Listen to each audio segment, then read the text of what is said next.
Nanubabo Kabalin. Welcome to Where in Pampanga. Yes, for today's vlog, kayo ba yung nakaka-miss nitong restaurant na to dito sa may Siran, Guagua, Pampanga? Tingnan nyo naman sila. Yes guys, nandito tayo ngayon sa Conching's Restaurant and Native Food. Located dyan dito sa may Siran, Guagua. This is dun sa intersection papunta po ng Florida Blanca. Yes. And if you're going that way sa Florida Blanca, right side po siya. So take note guys, meron po tayong 3 branches nito. No? Meron tayo along Olongapo Gapan Rd. And then this is another, which is, I think this is the biggest. This is the biggest. And meron din tayong maliit na branch dun sa may malapit sa kanto. Yes, yes. Yan.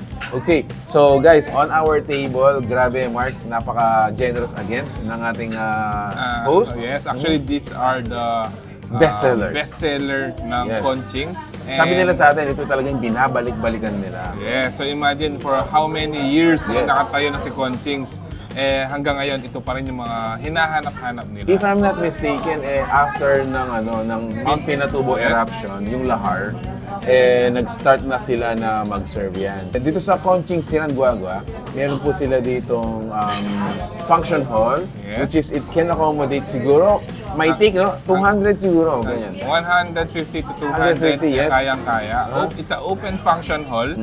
So you can do multiple events like your birthday, lalong-lalo na ngayon, maraming Yes. mga Christmas parties.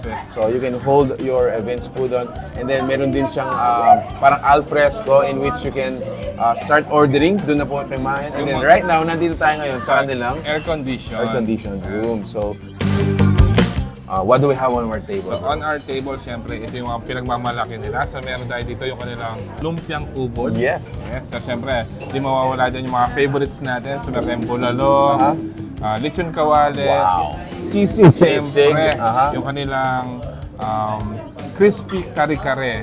And take note, this is a crispy pata. Crispy pata. And syempre, yung kanilang fried pugo. Fried pugo. At syempre, di mawawala dyan ang napakasarap na kanin. Yes. So, dito nga feeling ko talagang mapapakanin tayo. Makakanin tayo ngayon. So siguro, let's start. And I think gutom na rin yung cameraman natin, di ba? Yes. Let's go, bro. So, let's eat.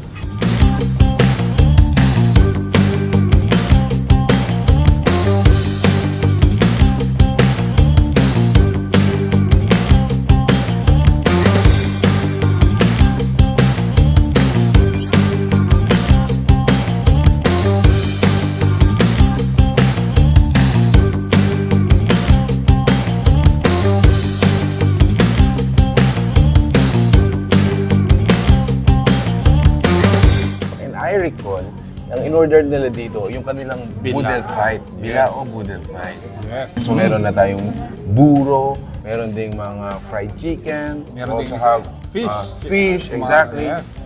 So all in one. Actually, that is great for parang mga potluck, Even mga group meals. group meals. Actually, pwede rin orderin yun and then kainin dito. Yes. So that's also one thing na maaari nyo ma-enjoy dito o gusto nyo, kumbaga, i-try for as low as, siguro starting at 1,000 pesos.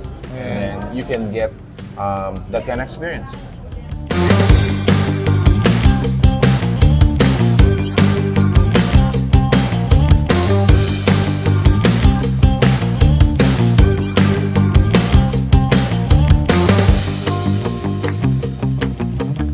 So, ayun guys, bilang panghuli, syempre may mga desserts po tayo dito.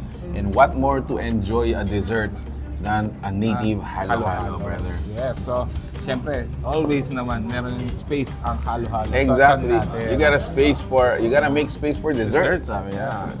So, if you're interested to know more about Conching Restaurants and Events Place, ayun guys, we're gonna be including the fan page.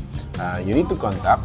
But for business information, bro, Yes. what time do they open? So, Conching's restaurant is open from 7 a.m. to 10 p.m. Yes. daily. Yes. And they are located dito sa may Siran, Guagua, Pampanga. Yan.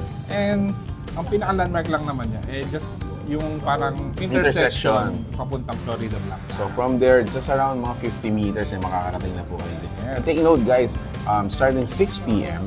mag-open na po yung kanilang live music Yes. dito po sa kanilang events place. Alright, so there you have it guys. If you got... So guys, there you have it. If you like the food you saw in this video, please give it a thumbs up, share it with your friends, and we hope to see you in the next one. So that's it. Thank you for watching. We're in Pampanga. Until our next discovery. Peace out. Bye guys.